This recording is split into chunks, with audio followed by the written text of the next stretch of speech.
Math's the word. Math's the word. Math's the word. Math. Hey guys, let's go over let's do this with me. Y equals x squared plus 5. If we get a graph of this, it's a parabola, and it's being shifted up 5 units. That's the y-intercept. This is in standard form. And quadratics go right 1, up 1, right 2, up 2, left 1, up 1, left 2, up 2. And so this is what my parabola looks like. Now, question. Is this a function? The answer is yes. It is 1-to-1. But if I go the other way, does this pass the horizontal line test? Is it 1-to-1 this direction? So can we take the inverse by the horizontal line test? The answer would be no.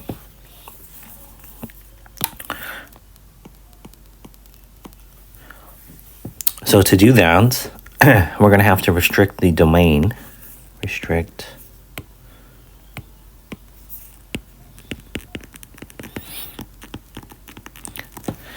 And in order to do that, let's first get the domain in range. So domain is left to right. I would get negative infinity to positive infinity. And my range is bottom to top. So I'm starting there at 5 and I'm going up higher. So that would be bracket 5, because you include 5 to infinity. Okay, so to restrict the domain, I'm doing purple. You can restrict the positive or negative, but I'm going to do this purple side. So this is x values where they are greater than 0.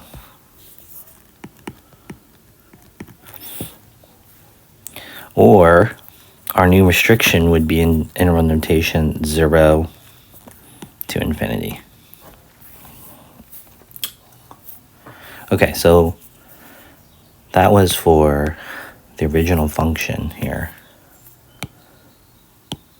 This one right here. Okay, now let's go ahead and take the inverse. Let's do this in, say, orange. The inverse of this function, well, I'm going to have to switch the x's and y's.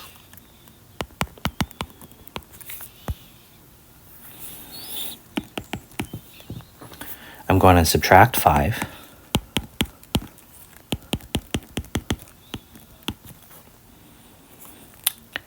Take the square root.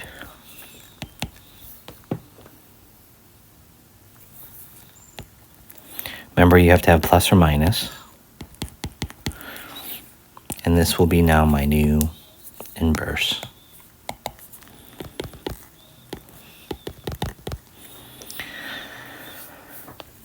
Now, if you graph this, square root functions, put in yellow here, that looks something like this. They're in yellow. We'll learn officially how to graph it later, but then this unit is shifted over 5 units to the right. If you put in 5, 5 minus 5 is 0, so if x is 5, you go here, 4, 2, and your graph's going to look like this. Now this one down here, 4, 2, I'm going to do a dotted line. And what's happening is in the purple and the darker orange, those are my graphs that I want to show that they are the inverse. Because they're being reflected over this line y equals x. And what happens is, you know how we switch the x's and y's? the domain and range will actually switch for us. And this will kind of show why. So the domain now is going to be at 5, comma, infinity. So right here, going this direction is that graph. And then the range will now be 0 to infinity. And that's why it's in quadrant 1. Remember, the range is the bottom to top. So this would be from starting here and going up. So that would be our question. Do this with me. All right. You guys were asked to find the inverse of y equals parentheses x plus 3 squared. Class, when it has a power of 2, the function family is quadratic. So we know it's going to look like a u. The students switch the x's and the y's. I like it. I see arrows. They want to get rid of the power of 2 first. So they took the square root. You're left with y plus 3 equals the square root of x. I liked how the student recognized that they had to use the square root of 2 to cancel these. They put it there, but you don't need it there. Okay. When you subtract the 3 is not going inside the house. Raise your hand if you saw that. Okay. So it's the square root of x. Let's use the power of my eraser.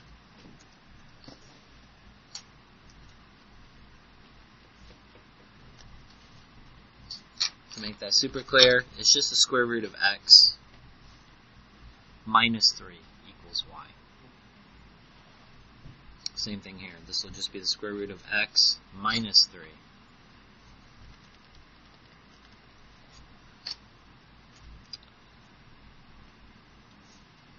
Then, let's take a look. Remember, we just talked about restricting the domain. So if this is a quadratic,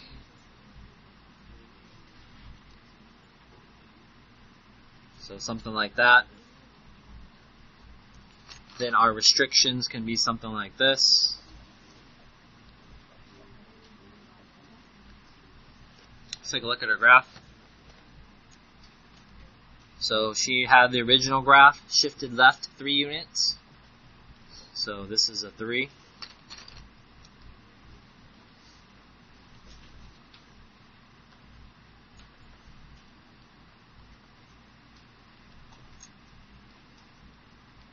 To get outside the radical, just press right. Minus 3. And let's put in the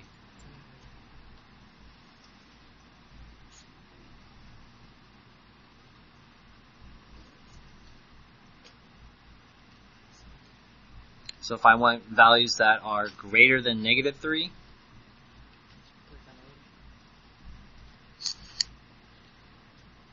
so again, the radical sign's not over that.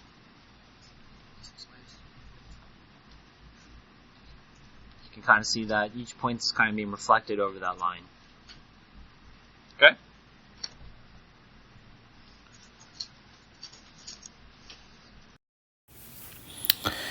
All right, number 25, I have 5x squared is my function. And to give yourself a quick graph, you can just put in numbers. If I put in x equals 0, 0 squared is 0, 0 is... You can make a table if you want. If you put in 0, you'll get 0. If you put in x equals 1, you will get 5. And if you put in negative 1, you'll also get 5. Now, if you look at my graph,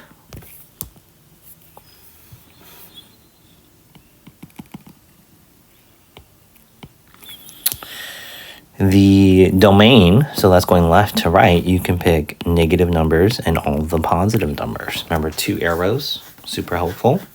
The range is starting here bottom to top. And so you're starting here at 0, including 0. and you're going up towards positive numbers.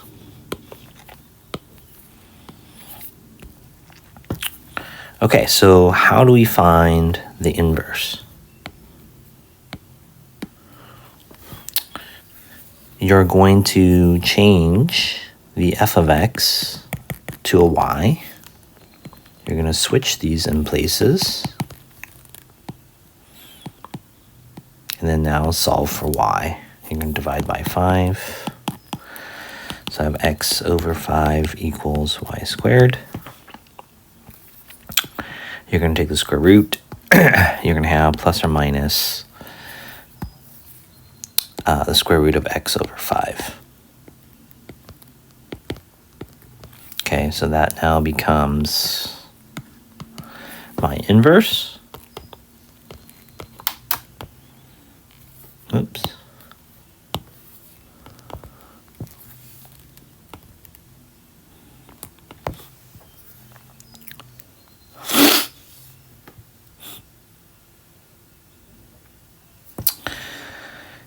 And here's the big idea is the domain and ranges switch.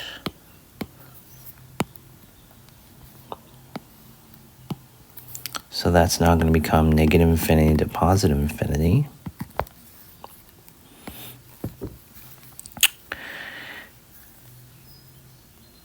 And in the domain, we actually forgot to restrict it. So in the previous graph, I wanted to pass the both vertical and horizontal line test. And so in order to do that, my domain is going to be 0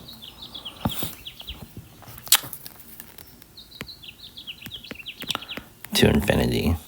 So that one should be 0.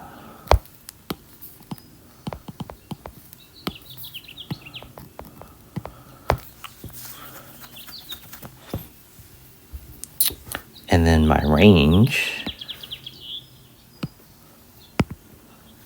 I'll go now is my new domain.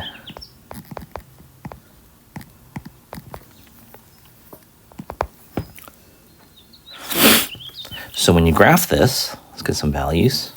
Just be strategic about what we're picking here.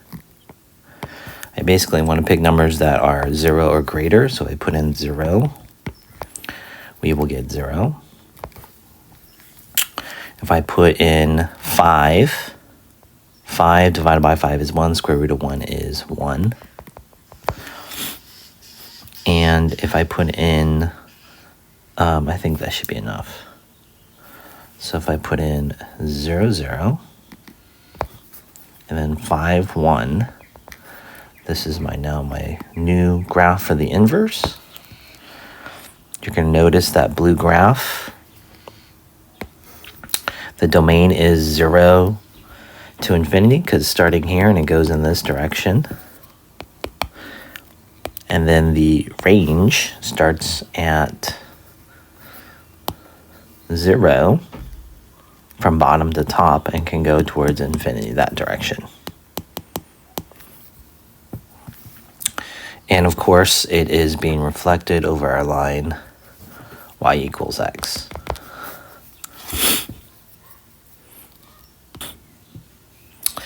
All right, so I have this function 3 plus 4x to the third.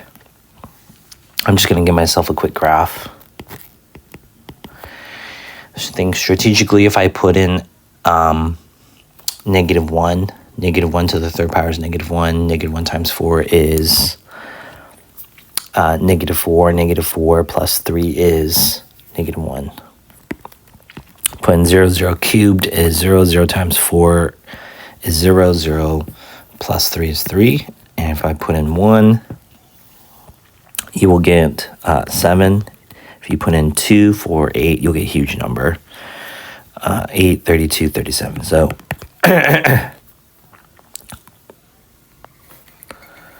negative 1. Okay. Let's do a quick graph. 0, negative 1, negative 1. 0, 3, 1, 7. So the graph might look something like this. Okay, domain is negative infinity to positive infinity.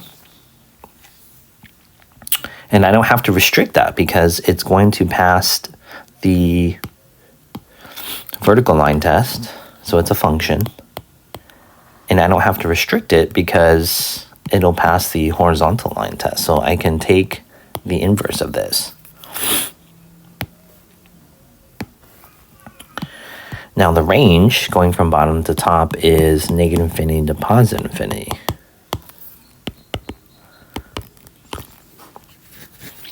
Okay, let's now take the inverse. Do green here. All right, let's change the f of x into a y. Switch with arrows.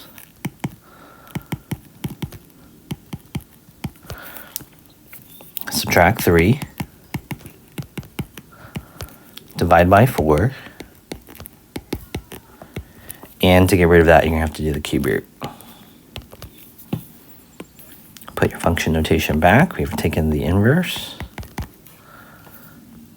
And I have this.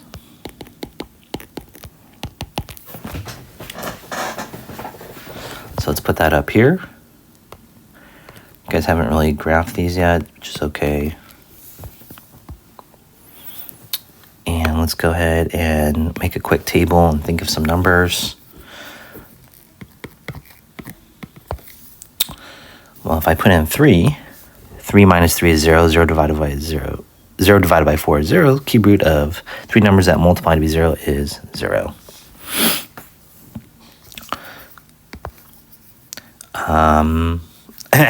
If I pick 7, 7 minus 3 is 4. 4 divided by 4 is 1. Cube root of 1 is 1. And I want you to notice the points over here. Did you notice those? They're just being switched. Let's say if I put in negative 1. Well, look over here. What's the answer? Negative 1. Negative 1 minus 1 is negative 4. Negative 4 divided by 4 is negative 1. Cube root of negative 1. 3 identical numbers that multiply me negative 1 is negative 1. So if I graph this, right 3, 0, right 7, up 1, left 1. And your graph might look something like this. So even though I'm switching these,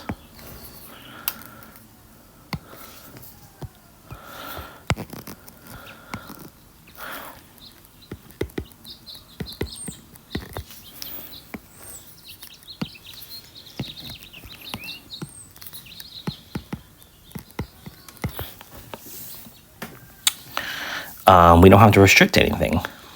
And remember, the line is reflected over y equals x. M is for measurement units. A is for complex algorithms. T is for translations, transversals, and trapeziums. H is for the height of any shape that you desire, and math is all that is surrounding you. Math is so much more than 2 plus 2. You can understand it. Take that number and divide it. Math was made for me and you.